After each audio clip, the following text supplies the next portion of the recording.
오늘 참 순서가 많습니다. 네, 그래도 굉장히 기분이 좋습니다.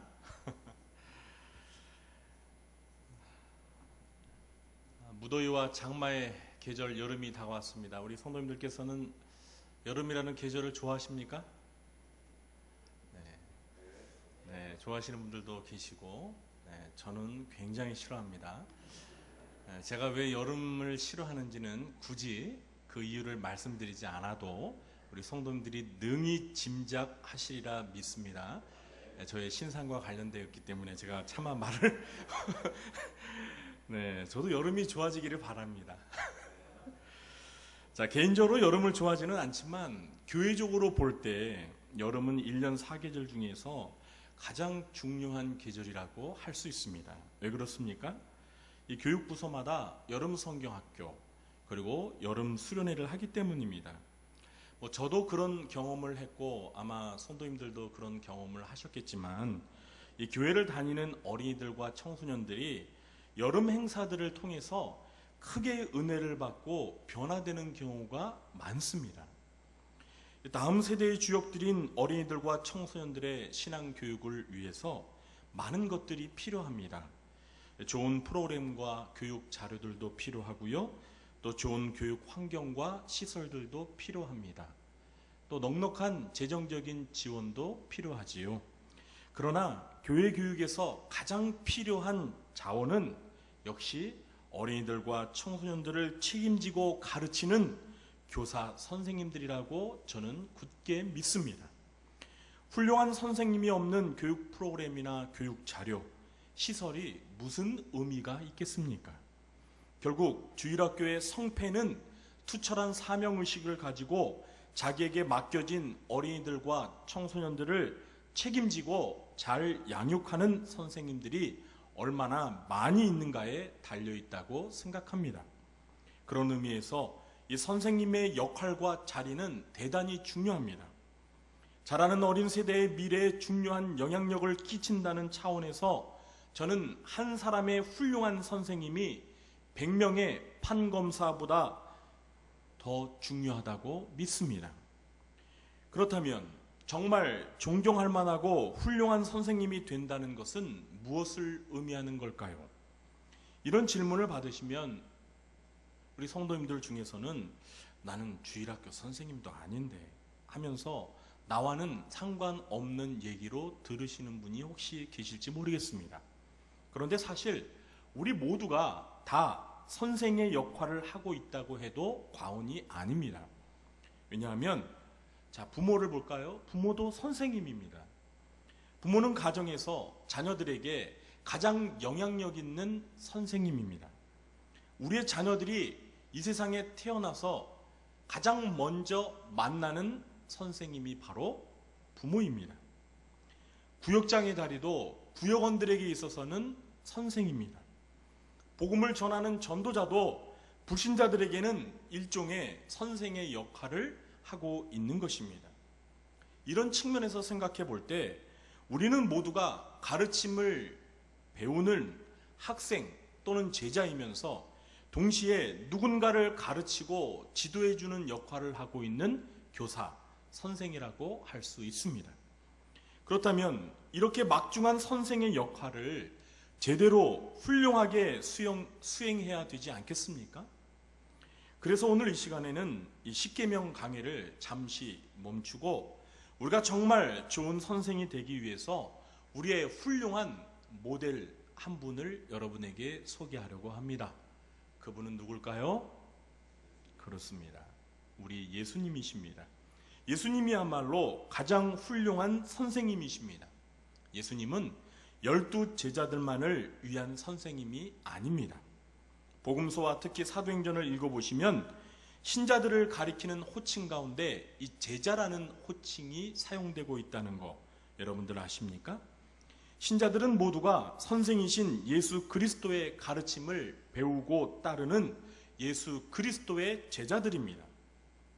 저와 여러분에게 예수님은 과연 어떤 선생님이십니까? 신자들은 예수님의 제자들이면서 또한 마태복음 28장 19절의 말씀에 따르면 너희는 가서 모든 민족을 무엇으로 삼아?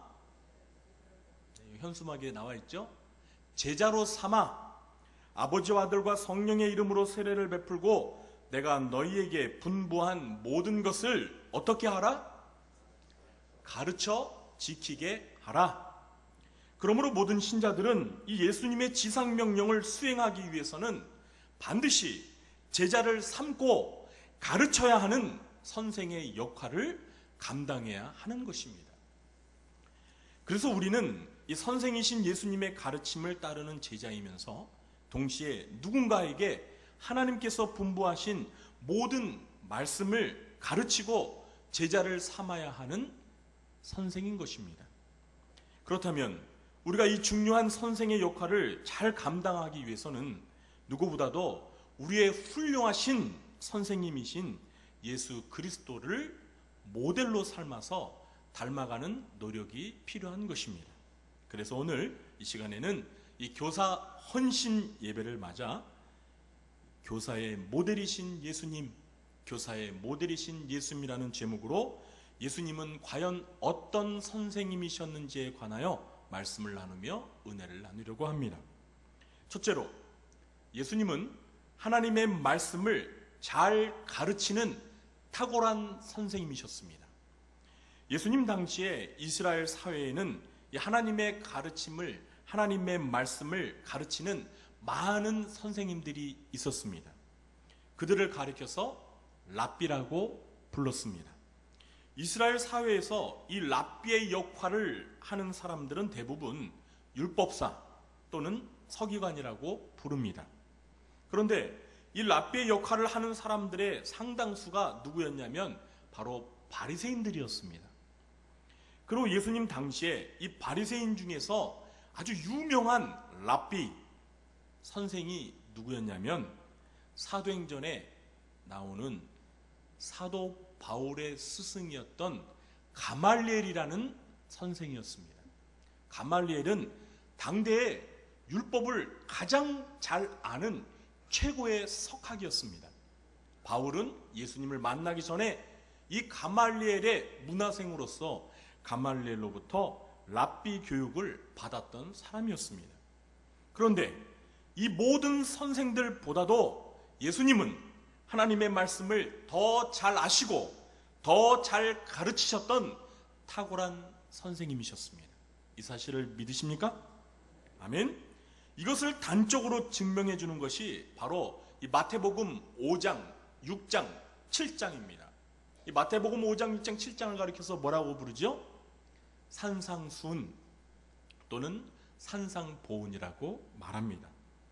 이 산상순이야말로 하나님의 말씀을 탁월하게 가르치는 선생으로서의 예수님의 실력을 알 수 있는 위대한 가르침입니다. 이 산상순의 가르침을 마치실 때 그 가르침을 들었던 무리들의 반응을 한번 보시기 바랍니다. 마태복음 7장 28절 29절에 보니까 예수께서 이 말씀을 마치심에 무리들이 그의 가르치심에 놀라니 이는 그 가르치시는 것이 권위 있는 자와 같고 그들의 서기관들과 같지 아니함일러라. 당시에 서기관들이 이스라엘 사회에서 가장 존경받는 선생들이었는데 그때 당시에 사람들이 예수님으로부터 산상수훈의 가르침을 들어보니까 이것은 당시에 서기관들과는 비교가 되지 않을 정도로 탁월한 하나님의 말씀이었다는 사실을 그들이 놀랐다라는 것입니다. 어메이징, 아주 놀랐다는 거예요. 경이로웠다는 거예요. 성경에 대한 예수님의 탁월한 이해는 이미 누가복음 2장에서 예수님이 12살 되던 예수님의 어린 모습에서, 청소년의 모습에서 발견할 수가 있습니다. 예수님은 12살 때 이미 예루살렘 성전에서 당시의 랍비들과 성경을 가지고 토론을 벌일 정도 실력을 갖추고 계셨습니다. 누가복음 2장 47절을 보시면 듣는 자가 다 그 지혜와 대답을 놀랍게 여기더라. 예수님은 이렇게 다른 사람을 놀랍게 만드는 재주가 있으셨습니다. 우리들도 이렇게 좋은 선생이 되기 위해서는 예수님처럼 성경을 잘 가르치는 교사가 되어야 합니다. 교회 교육과 신앙 교육은 세상의 학문을 가르치는 교육이 결코 아닙니다. 우리는 국어, 영어, 수학, 역사를 가르치는 선생이 아닙니다. 그것은 세상의 학교에서 배우면 됩니다.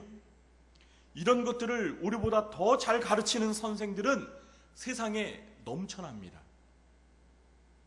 그런데 이 교회 교육의 차별성은 바로 성경을 가르친다는 것입니다. 신자들은 하나님의 말씀인 성경을 가르치는 선생인 것입니다. 이 성경은 책 중에 책이라고 해서 The Bible이라고 합니다. 디모데후서 3장 15절서부터 17절 말씀에 이 성경의 중요성을 이렇게 말하고 있죠. 어려서부터 성경을 알았나니 성경은 능히 너로 하여금 그리스도 예수 안에 있는 믿음으로 말미암아 구원에 이르는 지혜가 있게 하느니라. 모든 성경은 하나님의 감동으로 된 것으로 교훈과 책망과 바르게 함과 의로 교육하기에 유익하니 이는 하나님의 사람으로 온전하게 하며 모든 선한 일을 행할 능력을 갖추게 하려 함이라. 아멘. 우리에게 구원의 지혜를 가져다주는 책은 세상에 성경 외에는 없습니다.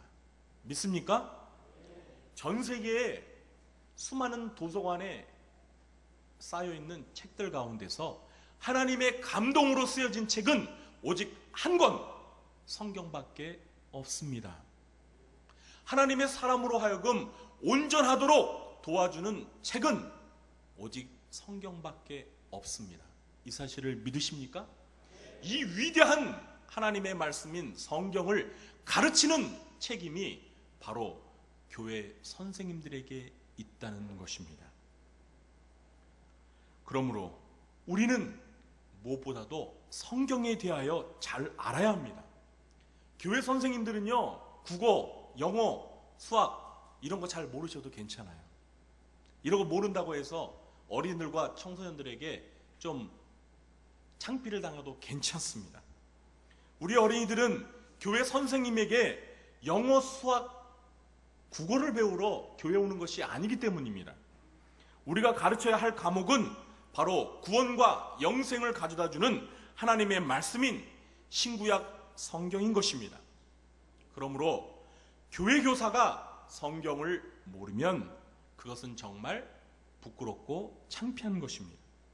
그러므로 우리는 예수님처럼 성경을 잘 가르치는 선생이 되기 위해서 성경을 부지런히 읽고 성경을 열심히 배워야 합니다. 남을 잘 가르치기 위해서는 먼저 가르치는 당사자가 열심히 배워야 합니다. 배워야 알고 알아야 가르칠 수가 있습니다. 선생님의 역할을 잘 수행하기 위해서 먼저 우리 교사 선생님들은 하나님의 말씀인 성경을 열심히 많이 읽으시기 바랍니다. 그리고 성경 공부 모임도 열심히 참석하시기 바랍니다. 구역장 성경 공부도 열심히 참석하십시오. 제가 조금 안타까운 것은 지금 이제 구역 연합 예배이기 때문에 구역장 성경 공부 모임이 없지만 우리 구조왕교회가 한 25개 정도의 구역이 있는데 수요일 저녁 예배 마친 후에 이 구역장 성경 공부를 하면은요, 안타깝게도 절반도 안 오세요. 별로 충격을 받지 않으시군요. 물론 직장을 다니시거나 또 피치 못할 사정으로 못 오시는 분이 계시다는 거 제가 모르는 바는 아닙니다.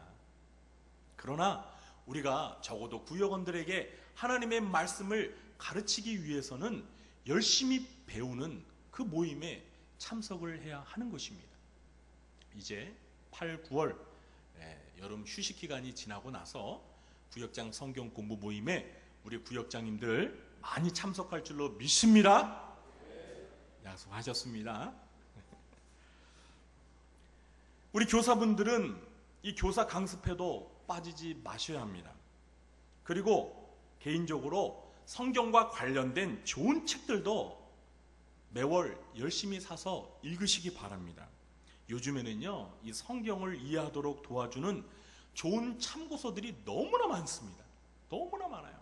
그렇기 때문에 요즘에는요, 굳이 신학교를 가지 않아도 꼭 목사나 혹은 선교사가 되기 위해서 신학교 가지 않아도요, 일반 평신도분들이 좋은 성경 참고서를 구입해서 책을 읽으면은요, 박학다식한 성경 교사가 될 수 있습니다. 자료들이 너무나 많아요. 지금은 너무 좋은 세상이 되었어요. 어린이와 청소년 시기에 참 호기심이 많은 시기입니다. 저도 어릴 때 제가 다니던 모교에서 아주 유난히 호기심이 많았던 아이였습니다. 그래서 교회를 다니면서 이 성경에 관하여 궁금한 것들이 너무나 많아가지고요, 참 선생님을 많이 괴롭혔습니다.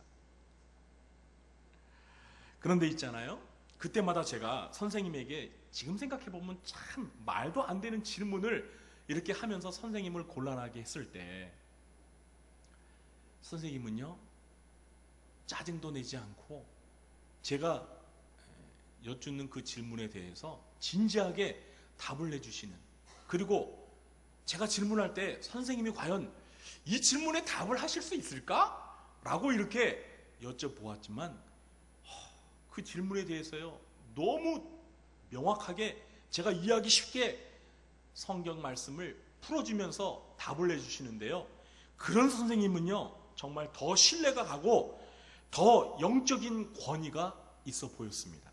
그래서 그 선생님이 하시는 말이라면은요, 왠지 믿어야 될 것 같고 왠지 순종해야 될 것 같고 그 선생님을 자연스레 존경하게 되었다라는 것입니다. 우리 구리중앙교회 성도님들도, 우리 선생님들도 예수님처럼 성경을 잘 알고 잘 가르치시는 교사분들이 되시기를 주님의 이름으로 축원합니다. 둘째, 예수님은요, 한 영혼 한 영혼에게 깊은 관심과 큰 사랑을 주셨던 선생님이셨습니다. 예수님은 단순히 성경 지식만을 가르치고 전달하는 선생님이 아니셨습니다. 지식도 대단히 중요합니다. 그러나 지식과 더불어 사람을 변화시키는 결정적인 힘은 바로 사랑입니다. 예수님은 사람에 대한 깊은 관심과 애정을 가지시고 그들의 아픔과 필요를 채워주셨던 사랑이 가득한 선생님이셨습니다. 마태복음 9장 35절 36절입니다. 예수께서 모든 도시와 마을에 두루 다니사 그들의 회당에서 가르치시며 천국 복음을 전파하시며 그 다음 모든 병과 모든 약한 것을 고치시니라. 무리를 보시고 불쌍히 여기시니 이는 그들이 목자 없는 양과 같이 고생하며 기진함이라. 우리 선생님들에게 반드시 있어야 될 교사로서의 자질 중에 하나가 무엇이냐면 바로 내가 가르치는 그 어린이들, 청소년들을 바라보며 긍휼히 여기는 마음이 있어야 돼요. 불쌍히 여기는 마음. 그들의 영적인 상황을 바라보면서 안타까워하고 부모의 심정으로 그들을 사랑하는, 그들을 품고자 하는, 그들의 아픔을 공감해주고 그들의 아픈 상처를 치유하고자 하는 이와 같은 예수님의 마음이 있어야 된다는 것입니다. 예수님은 특히 모든 세대와 계층의 사람들과 만나시고 가르치셨습니다. 특별히 사회에서 소외된 계층, 아무도 관심을 가져주지 않은 장애자, 가난한 자, 병자, 세리, 창녀들에 대한 깊은 관심과 사랑이 있으셨습니다.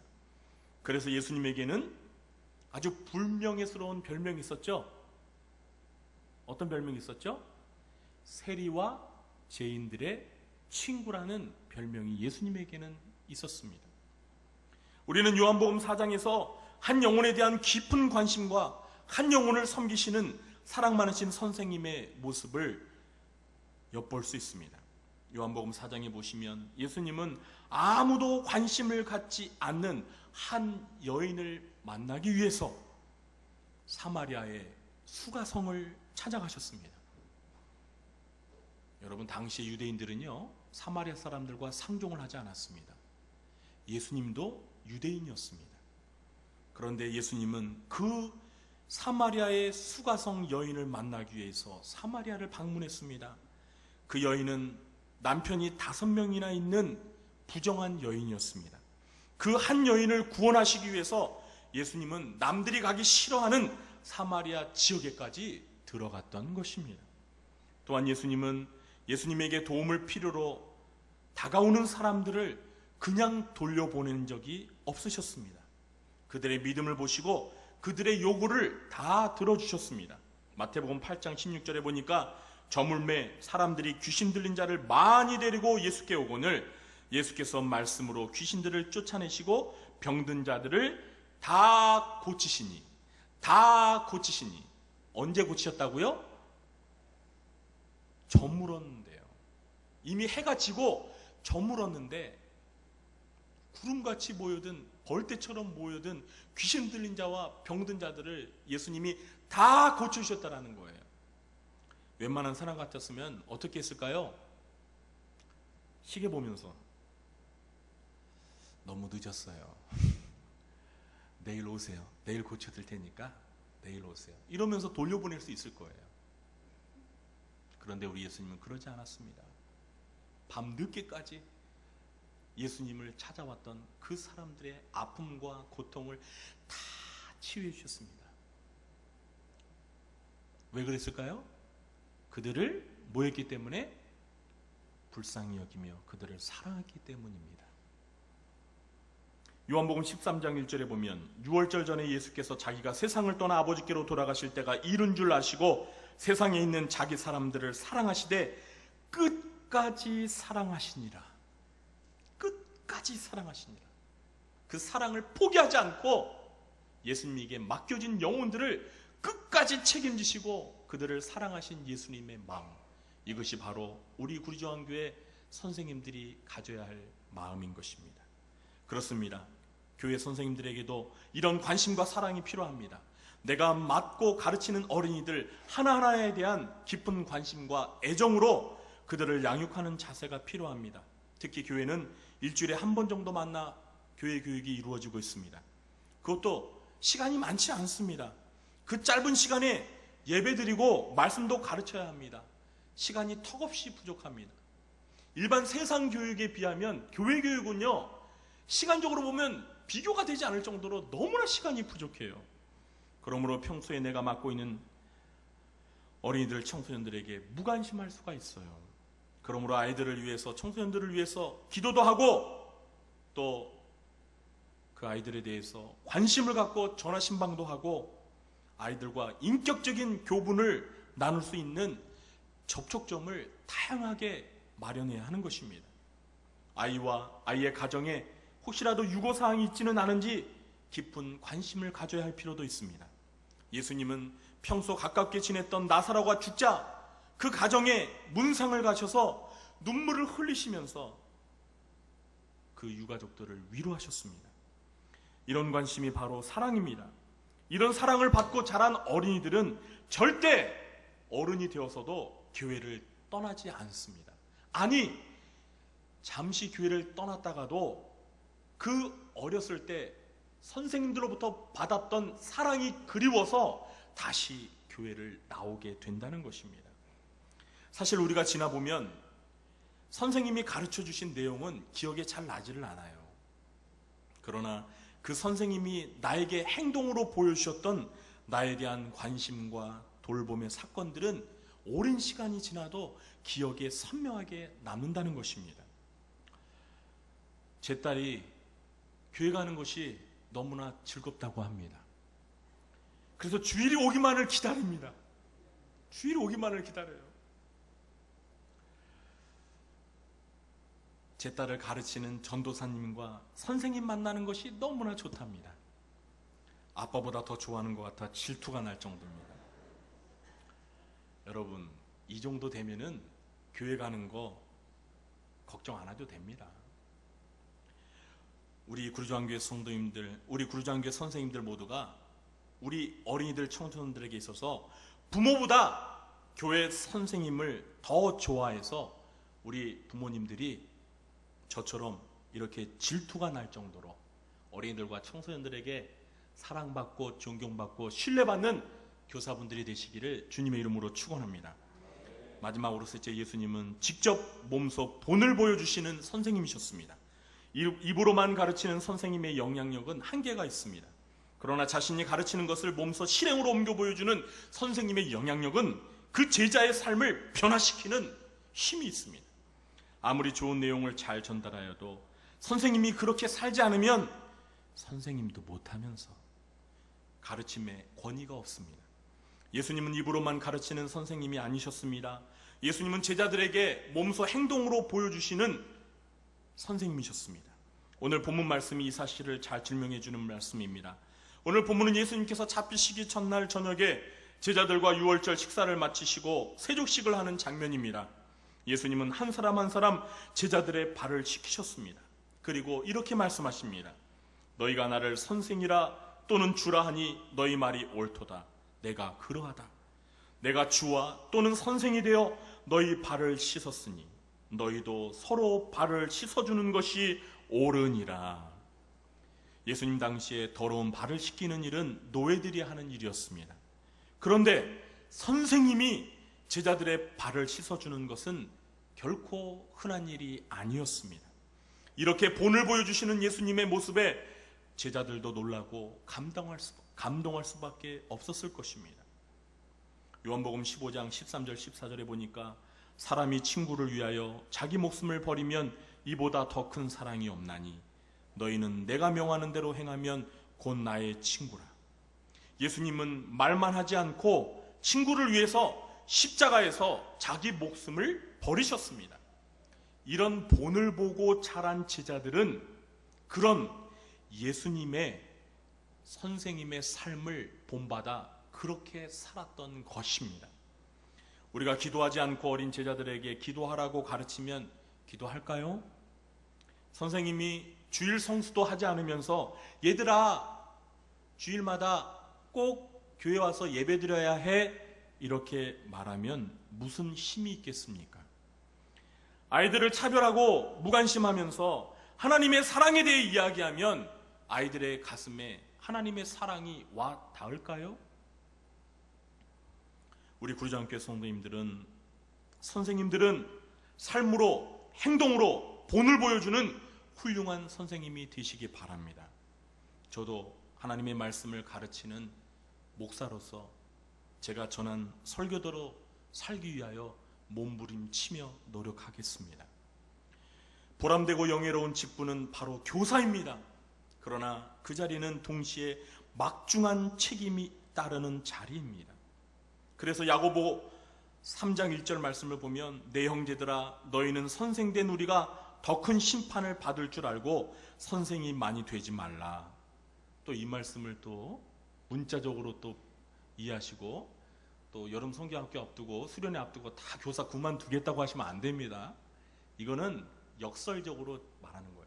그만큼 교사의 직분을 감당하기가 매우 어려우니까 책임이 막중하니까 그만큼 열심히 최선을 다해 교사 직분을 감당하라는 그러한 역설적인 진리인 것입니다.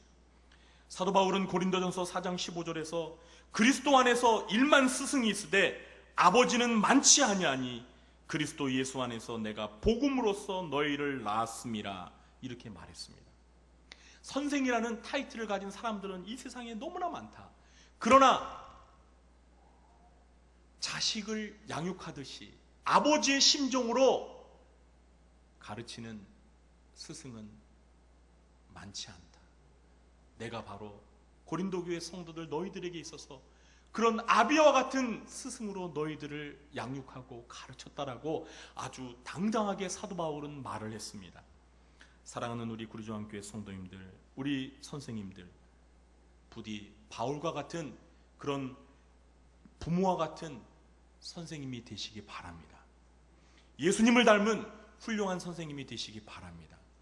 이 음악이나 예술 분야에서는요, 누구에게 사사했느냐가 대단히 중요합니다. 아주 유명한 전문가, 당대의 최고의 선생님을 자기의 스승으로 모시면서 사사를 하면은요, 아주 대단한 자부심을 갖습니다. 사랑하는 성도 여러분, 영적인 세계에서도 마찬가지예요. 우리 사랑하는 어린 이들이나 청소년들이 나중에 10년, 20년, 30년 후에 그들이 어른이 되어서 자신들의 지난 어린 시절을 되돌아보며 나는 그 집사님에게, 그 권사님에게 하나님의 말씀을 배웠던 때가 내 인생에 있어서 가장 축복된 시절이었어.